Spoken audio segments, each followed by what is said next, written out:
Bonjour, bonjour Sophie, bonjour Frédéric, merci d'être avec nous. Bonjour. Bonjour. On va parler donc de souveraineté numérique et de Renault Group. On a eu déjà Luc Julia qui s'est exprimé sur le sujet, qui a fait passer un certain nombre de messages intéressants, comme vous le savez. Peut-être une première question à tous les deux.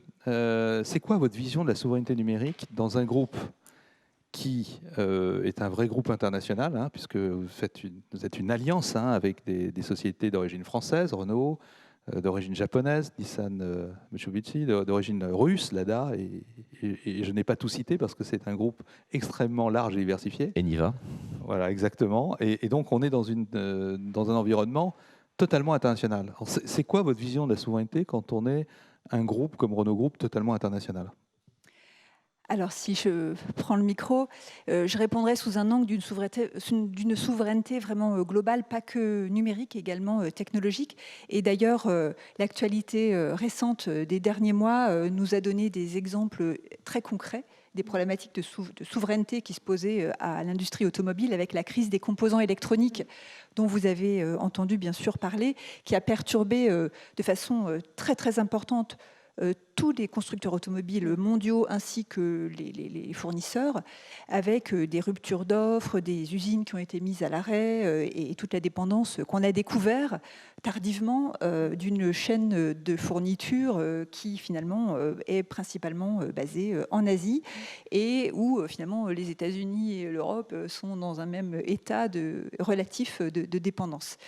Donc c'est un sujet qui est à la fois technologique et qui finalement est rapidement un sujet d'économie et géopolitique immédiatement.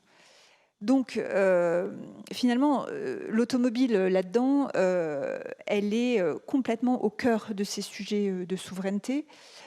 Pourquoi ? Parce qu'on est à l'aune d'un bouleversement des solutions de mobilité et d'un bouleversement des technologies. Je vais prendre deux exemples. Le premier, c'est lié à la transition énergétique, évidemment. Nous sommes dans l'industrie automobile, nous avons engagé la phase de transition forte. On en parle depuis des années, mais elle est en train de se produire aujourd'hui, puisque vous voyez dans la rue et chez tous les constructeurs les ventes de véhicules électriques ou électrifiés qui sont réellement aujourd'hui en train de décoller. Finalement, pour en donner quelques preuves concrètes, en 2025, par exemple, la marque Renault envisage de lancer 14 véhicules nouveaux. Parmi les 14 véhicules, il y en aura 7 qui seront électriques. À l'horizon 2025, on aura 65% de nos ventes qui seront électrifiées. À peu près la moitié électrique, l'autre moitié hybride ou plug-in hybride. À l'horizon 2030, on en sera à 90%. Or, quel est le sujet autour de ça ? Le sujet, c'est que la chaîne de la valeur d'un véhicule électrifié par rapport à la chaîne de la valeur d'un véhicule thermique est complètement bouleversée. Sur un véhicule électrique, 30% du coût du véhicule est lié à la batterie. Et chacun sait que la plus grosse part du coût de la batterie, elle est liée aux cellules et aux modules qui aujourd'hui viennent d'Asie. Alors l'Europe a réagi. L'Europe, depuis quelques années, lance des grands programmes d'investissement et de soutien par les États aux entreprises pour investir dans la fabrication de batteries. Mais quand même, à l'horizon 2024, les prévisions disent quand même que les capacités installées de production de batteries en Asie seront encore 3 fois supérieures à ce qu'elles seront en Europe ou aux États-Unis. Donc, on a une course de très longue haleine à produire sur ce sujet. Un deuxième exemple. Il tient non plus à la transition énergétique, mais plutôt à la transition des usages, puisque on déploie dans la rue aujourd'hui des véhicules qui sont de plus en plus connectés et qui ont des fonctions d'autonomie. Alors, sans parler du véhicule autonome complet, mais on propose des fonctions gradées d'autonomie. On a également une transition des usages autour de nos clients qui sont de plus en plus digital natives et qui attendent des services avec leur voiture, des services de mobilité, des services connectés, etc. Un véhicule aujourd'hui, c'est un objet excessivement complexe. Si je prends un véhicule plug-in hybride, aujourd'hui, il contient 80 calculateurs et 80 millions de lignes de code. Faut se représenter la complexité. C'est quand même assez parlant, oui. Et on est dans un modèle, aujourd'hui, les constructeurs, qui est un modèle qui n'est pas un modèle comme les nouveaux entrants qui arrivent avec une approche complètement différente. On est dans un modèle qui est itératif et qui génère des coûts de développement et des efforts de développement qui sont toujours plus importants pour finalement, quand le produit arrive en commercialisation, avoir un produit qui est, le premier jour, il est déjà plus à jour, par définition. Et donc de recommencer... À cause des cycles de conception et de production des voitures. Et donc on est confronté dans l'industrie automobile à des nouveaux entrants, que ce soit des Tesla ou bien des entreprises américaines, des GAFA ou bien des BATS chinoises, qui eux arrivent avec un business model qui est complètement différent. Ils investissent, eux, dans une plateforme software qui est l'équivalent finalement de ce qui a été fait dans la révolution des smartphones, qui est un operating system automobile, avec une architecture électronique centralisée, qui est un asset qui peuvent du coup faire perdurer dans le temps et qu'ils implémentent dans un véhicule qui finalement n'est qu'une implémentation physique d'un objet qui est principalement digitalisé et qui du coup modifie complètement le business model, puisque quand ils arrivent dans la rue avec cet operating system implémenté dans une voiture, finalement ils peuvent le mettre à jour en continu. Donc ils sont dans une logique qui est absolument différente de celle des constructeurs automobiles d'aujourd'hui. Est-ce que vous diriez que l'automobile telle qu'elle est conçue par ces acteurs, c'est quand même un smartphone avec 4 roues? Exactement, exactement. Et l'enjeu pour les constructeurs que nous sommes, c'est d'éviter la confiscation complète de la chaîne de la valeur et de se retrouver simplement sur la portion congrue de la valeur. Donc d'où les enjeux énormes de souveraineté. Frédéric ? Ouais, non, je pense que la réponse de Sophie était très complète. On voit bien, effectivement, à travers cette révolution qui est en train de vivre le monde de l'automobile, l'électrification, les composants de conduite autonome, que les technologies numériques sont essentielles pour prendre une vraie place en tant que constructeur dans cet écosystème qui est en train d'évoluer et probablement ne pas rester demain uniquement un vendeur de voitures, mais aussi de participer à l'écosystème des services qui sont associés à ces voitures. Donc l'enjeu pour nous de la maîtrise de notre technologie est essentiel. Malheureusement, force est de constater aujourd'hui, quand on regarde toutes ces couches, le hardware, et tu le disais avec la crise des composants, que ce soit les réseaux informatiques, les clouds, les middleware, les operating systems qui sont essentiels pour séparer les couches hardware des couches logicielles. Et puis bien sûr, les applications elles-mêmes, on est très dépendant d'acteurs qui ne sont pas européens. Les cloud providers sont massivement américains, les fournisseurs de chipsets sont massivement asiatiques, et donc on a face à nous un écosystème qui n'est pas du tout sous contrôle aujourd'hui. Et la preuve, c'est que dès qu'il y a une discontinuité dans la chaîne, c'est tout l'écosystème qui est en rupture. Donc pour nous, il y a un enjeu majeur à retrouver, je dirais, de la souveraineté sur ces sujets-là, tout en ayant, je dirais, une approche très pragmatique, parce qu'on ne va pas remplacer les middleware qui ont été construits depuis des années par Android ou par Microsoft. On ne va pas remplacer en quelques années Amazon ou Google dans leurs domaines respectifs. Donc tout l'enjeu pour nous, il est de regarder à quel endroit, de façon très pragmatique, on peut reprendre le contrôle de ces chaînes de valeur et des technologies.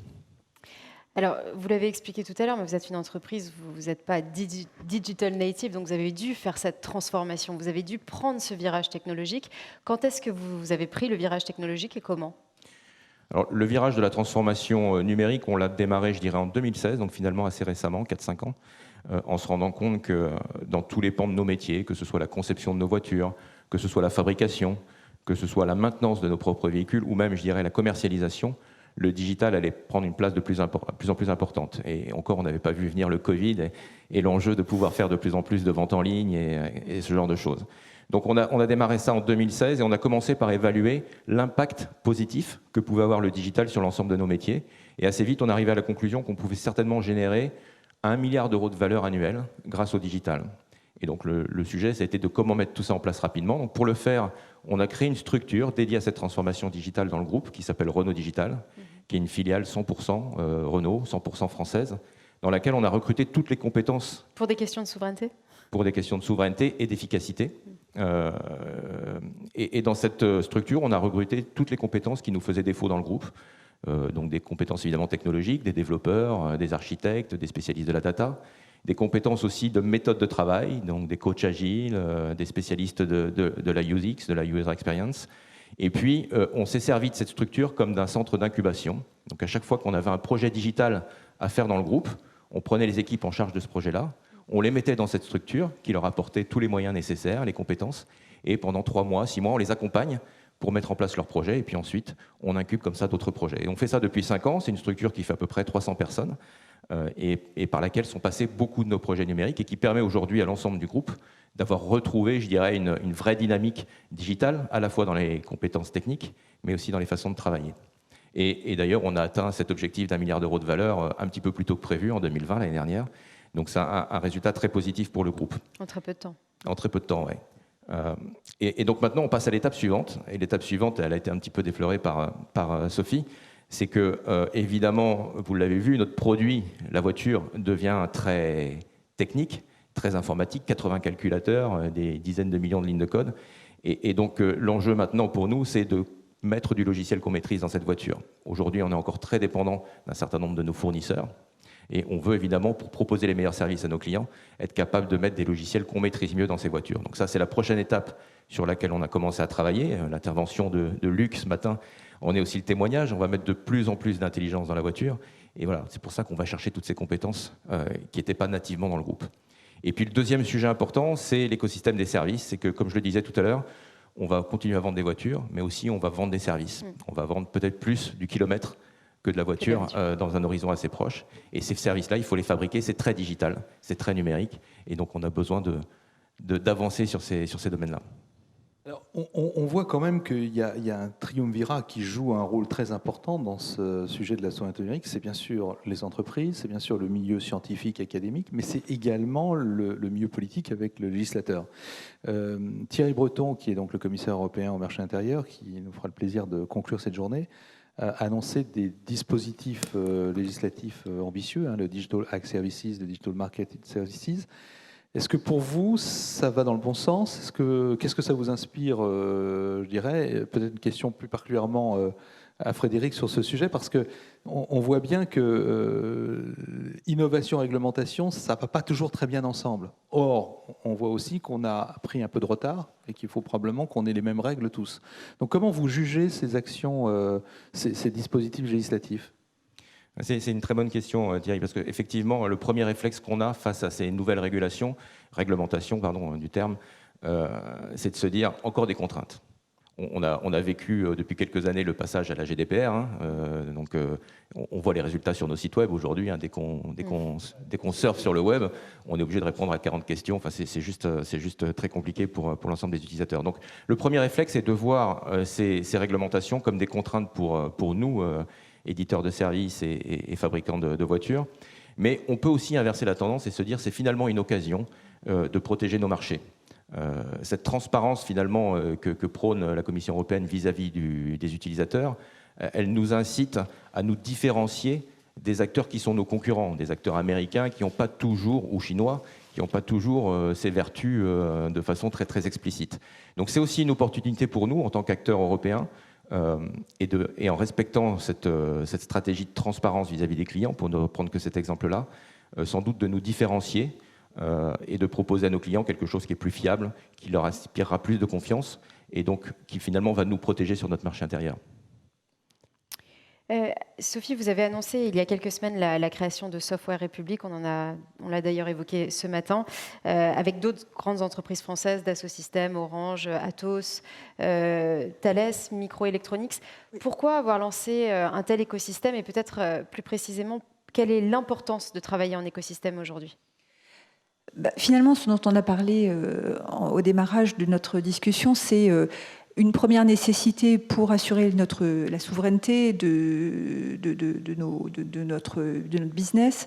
C'est une nécessité d'intégration verticale de la chaîne de la valeur pour ne pas se la faire finalement la laisser filer dans les doigts d'acteurs qui sont des acteurs nouveaux entrants d'autres industries. L'approche Software République, c'est une approche complémentaire. C'est une approche horizontale de mise en commun des compétences et des savoir-faire. Donc Renault apporte son savoir-faire automobile, qui est étendu maintenant à du savoir-faire également sur les domaines du numérique. Mais on va chercher avec d'autres acteurs français dans un premier temps, mais ça peut s'ouvrir à plus large que ça, des compétences complémentaires en cybersécurité, en data, en électronique, en digital twin avec Dassault Systèmes, parce qu'on a la conviction qu'avec la transformation du business qui est devant nous, qui, comme on le disait, sera une transformation de la propriété de l'objet véhicule vers l'usage d'un véhicule avec des services, cette transformation du business, on est mieux armé pour l'affronter demain, en mettant en commun tous ces savoir-faire, et on est mieux armé, toutes les entreprises ensemble, pour y faire face en jouant collectif. Donc c'est tout à fait l'idée de cette Software République, qui est d'imaginer ensemble des solutions de mobilité durables en réfléchissant et en mettant en commun nos équipes. Alors, on voit bien, vous faites l'objet d'une triple mutation. Là. Il y a plein de choses qui se passent dans le secteur automobile. Ça se bouscule au portillon parce qu'il y a les réglementations sur la décarbonation. Hein. On voit bien que c'est un sujet majeur. Il y a l'accélération de la digitalisation. Il y a la compétition internationale et la concentration. Hein. Le regroupement de PSA avec Fiat Chrysler, c'est pas innocent. On voit bien qu'il y a une concentration, il y a un effet d'échelle qui est absolument essentiel. Comment vous voyez l'avenir du secteur automobile et plus largement du secteur de la mobilité, hein, parce que si je vous écoute, Sophie, on est en train de s'orienter quand même vers une approche un peu différente de l'automobile, parce qu'il y a des demandes partout et c'est un peu mondial. Et puis, comment vous voyez cette souveraineté dans le contexte de ces quelques années? Si on se projette à 10 ans, vous voyez les choses comment, vous? La mutation, elle est très importante. On en a déjà dit beaucoup de choses, mais finalement, l'objet automobile, il est en train de s'enchérir énormément, hein, puisque quand on passe, comme je le disais, un véhicule électrifié, le coût de la batterie et des composants électroniques fait obligatoirement monter beaucoup le coût du véhicule. Les réglementations également nous poussent à surenchérir le coût des véhicules, ce qui va accélérer finalement la transition du modèle de la possession à l'usage et à l'usage partagé, en complément de la nécessité liée à la crise climatique. Donc dans ce cadre-là, finalement on s'adapte nous aussi en tant que constructeurs, et on l'a annoncé récemment, en s'organisant autour de marques véhicules, objets véhicules, et également on a créé une nouvelle marque qui est la marque Mobilize. Qui justement fait une proposition de valeur autour de cette transformation finalement des choses, avec une offre de mobilité, une offre autour de l'énergie et une offre autour des services de données. Et donc c'est ça notre vision à 10 ans. Le futur, on commence à le construire avec la création de cette marque Mobilize, qui va nous permettre de faire la transition d'un modèle vers l'autre. Comment vous allez faire pour les compétences? Je pose la question à Frédéric parce que je pense que c'est un sujet majeur pour vous. C'est bien évidemment la montée en compétences de l'ensemble des équipes avec un tel objectif impérieux de mutation et de transformation. Comment vous allez faire et comment vous faites déjà? On a plusieurs axes possibles pour traiter ce sujet des compétences. Le premier, il est cette idée d'un écosystème, de partenariat. C'est-à-dire qu'on considère aujourd'hui qu'il y a deux façons de traiter ce problème de la mobilité, finalement. Soit vous l'intégrez complètement verticalement, vous venez voir les gens qui sont intéressés par les sujets de mobilité. Mettons-nous à la place du maire de Toulouse. Il a un enjeu à résoudre dans sa ville, c'est comment il réduit le trafic, comment il sert les besoins de ses concitoyens pour se déplacer. Tout ça avec moins de pollution sonore, avec moins de pollution CO2, puisque les enjeux d'émissions sont majeurs. Aujourd'hui, pour répondre à ce problème-là, il doit s'adresser à quelqu'un qui va gérer ses transports en commun, quelqu'un qui va gérer ses enjeux de mobilité en voiture, quelqu'un qui va gérer la circulation, qui va gérer les infrastructures, etc. Donc, nous, ce qu'on essaie de proposer aujourd'hui, c'est une réponse globale à cet enjeu de mobilité.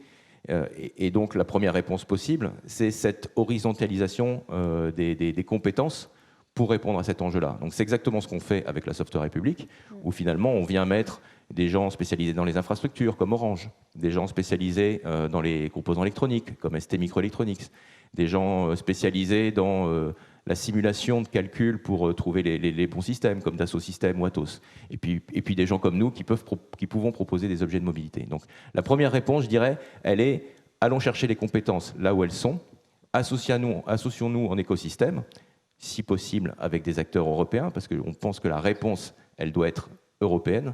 Vous avez quand même fait une association avec Google. Oui, mais comme je le disais tout à l'heure, il faut être réaliste aujourd'hui. Si vous voulez faire du cloud efficace, vous allez chercher des acteurs américains. Donc sur certains domaines, aujourd'hui, si vous voulez faire de la publicité sur Internet, vous travaillez avec Facebook, vous travaillez avec YouTube. Donc on ne peut pas négliger ces aspects-là. Par contre, dès qu'on le peut, dès qu'il s'agit de construire ces nouveaux écosystèmes, on va chercher des acteurs majoritairement européens. Donc ça, c'est la première réponse. Je te laisse peut-être compléter, Sophie.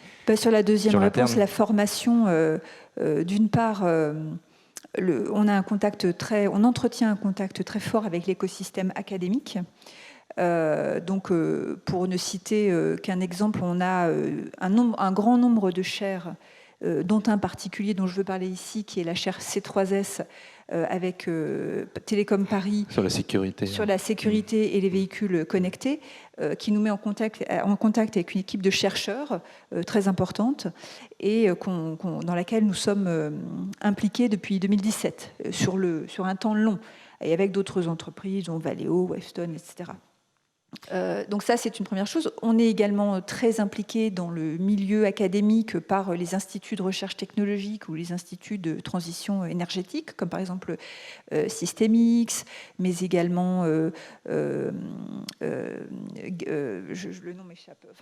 L'Institut de mobilité durable, peut-être. Oui, ouais. Oui, également. Nous sommes impliqués dans l'Institut de mobilité durable, tout à fait, qui regroupe des chercheurs également de télécom, avec pas mal d'acteurs académiques. Nous misons également sur des programmes internes, et dans le nouveau plan qui vient d'être annoncé par Luca De Meo, le plan de responsabilité sociale d'entreprise, il y a tout un volet qui adresse ce sujet des compétences et qui finalement lance une académie interne qui s'appelle la Reno, vous voyez le jeu de mots. Oui, oui. Donc c'est réacquérir du savoir. Et qui va développer des pôles de création de compétences autour d'un certain nombre de sujets comme le véhicule électrique, l'économie circulaire et également tout ce qui concerne la cybersécurité, la data, etc. Et nous avons l'ambition, avec cette Reno, de former 40% des salariés concernés d'ici 2024, je pense. Et ceci avec des modules qui seront partagés avec d'autres acteurs industriels comme des fournisseurs des Tier 1, par exemple Valeo, de façon à vraiment aller chercher la connaissance, la compétence là où elle est, et de pouvoir fournir des programmes d'acquisition de compétences aux personnes du groupe. Alors, oui, pardon. Non, je vous en prie. Vas-y. Finalement, le maître mot qui ressort de tout ce que vous venez de partager avec nous, et je vous en remercie, c'est le collectif. On est complètement dans le collectif, on est complètement dans l'écosystème, j'allais dire, partagé. Comment vous mettez en place les gouvernances de ces sujets-là? Alors, c'est un sujet qui nous intéresse, nous, à l'Observatoire Technologie et Souveraineté Numérique, parce que ça fera l'objet de tout un débat en fin de journée, notamment avec Gaia X, grand sujet important. Quand vous avez Software République, quelle est la gouvernance? Est-ce que c'est Renault qui pilote, qui donne les orientations stratégiques, ou tout est décidé en commun? Je voudrais comprendre la complexité de ce genre d'écosystème. L'image qu'on prend à chaque fois, et en particulier Luca, c'est d'expliquer que la Software République, ce n'est pas le système solaire dans lequel le Renault serait au centre, vous voyez, un peu comme le Soleil, a décidé de la destinée des uns et des autres. C'est une galaxie. C'est une galaxie, comme je le disais, de compétences, de savoir-faire, de métiers très divers, très variés. Mais il y a un système solaire, donc il y a une règle du jeu. Donc voilà, quelle est la règle du jeu chez La règle du jeu, République? c'est que l'ensemble de ces acteurs trouvent leur intérêt dans le développement de cet écosystème. Alors parfois tous ensemble, parfois 2 à 2, parfois 3 à 3. Et puis on a des règles pour faire rentrer de nouveaux acteurs. Je peux vous dire qu'ils sont nombreux aujourd'hui à frapper à la porte parce qu'ils ont tous envie de répondre à cette ambition de régler les problèmes de mobilité en Europe. Donc il y a beaucoup d'acteurs qui aimeraient bien en faire partie, mais on vient juste de démarrer. Donc on est en train de mettre en place cette gouvernance, mais l'idée vraiment c'est d'être dans quelque chose de très collectif, c'est le maître mot, en effet, de tous ces systèmes-là, parce qu'on pense que c'est ça qui nous permettra de rattraper notre retard par rapport à des acteurs qui ont de toute façon des valorisations qui sont sans commune mesure avec les nôtres. Quand on essaie de se comparer, même à des Tesla, hein, et puis qui pourtant vendent moins de voitures que nous, on regarde leur valorisation boursière, on n'est pas sur les mêmes enjeux. Et je ne parle pas des Google et des Apple, qui sont aussi déjà très présents dans nos secteurs. Donc l'enjeu, voilà, c'est nous, on croit au collectif, on croit à la force du collectif, avec un enjeu commun. Je pense que ça, c'est important de partager cet enjeu, de résoudre les problèmes de mobilité en Europe pour l'ensemble de nos concitoyens. Alors, nous avons des questions qui nous arrivent des internautes, dont une sur la voiture autonome qu'on n'a pas vraiment encore évoquée, mais par rapport à la perspective de la voiture autonome qui ne verra peut-être pas le jour tout de suite aujourd'hui, elle ouvre malgré tout des terrains de coopération intéressants avec les villes. On a parlé justement tout au début de ces smart cities. Alors le véhicule autonome, effectivement, il faut bien concevoir qu'il y a différents niveaux d'autonomie. Le Graal du véhicule autonome qui circule n'importe où, dans n'importe quelle condition de circulation, je pense que tout le monde s'est rendu compte que c'était quand même à un horizon extrêmement loin, notamment parce qu'il y a un impératif, c'est d'être capable de démontrer la sécurité de l'usage, ce qui est loin d'être le cas aujourd'hui. Donc notre vision, c'est un déploiement qui se fera de façon très progressive sur des cas d'usage qui seront très encadrés. Et d'ailleurs, il y a un programme national français qui organise les activités en France sur ce domaine, que ce soit sur le domaine de la réglementation que sur le domaine des expérimentations, et pour lesquels de nombreux acteurs en France sont acteurs. Nous le sommes également, avec des expérimentations que nous avons déjà depuis 2017 dans différents endroits, qui nous amènent à collaborer avec justement les territoires, les métropoles. Donc nous sommes présents à Rouen, par exemple, avec des tests d'acceptabilité des clients sur des OE autonomes qui roulent dans la métropole de Rouen. Nous en avons également sur le plateau de Saclay. Nous en avons eu ailleurs à Rambouillet. Nous avons eu des expérimentations également sur la livraison du dernier kilomètre à Montpellier. Et cette approche, qui n'est, comme vous le voyez, pas purement technologique, elle est indispensable parce que la technologie, encore faut-il vérifier son applicabilité sur le terrain. Et donc nos clients ne sont plus que des clients particuliers, ce sont des métropoles qui ont aujourd'hui des solutions à trouver pour finalement la transformation des usages qui arrivent chez eux aussi, avec notamment le déploiement des zones à faible émission de mobilité, qui commencent à se déployer à partir de maintenant. Et à court terme, il y aura plus de 26 villes en France qui seront concernées. Donc c'est vraiment une problématique, vue des territoires, que de trouver des solutions. Et nous sommes partie prenante de ces solutions, d'où notre présence sur le terrain qui est vraiment très importante. Bon, voilà sur Avec la marque Mobilize. Avec la marque Mobilize, évidemment. Oui, tout à fait.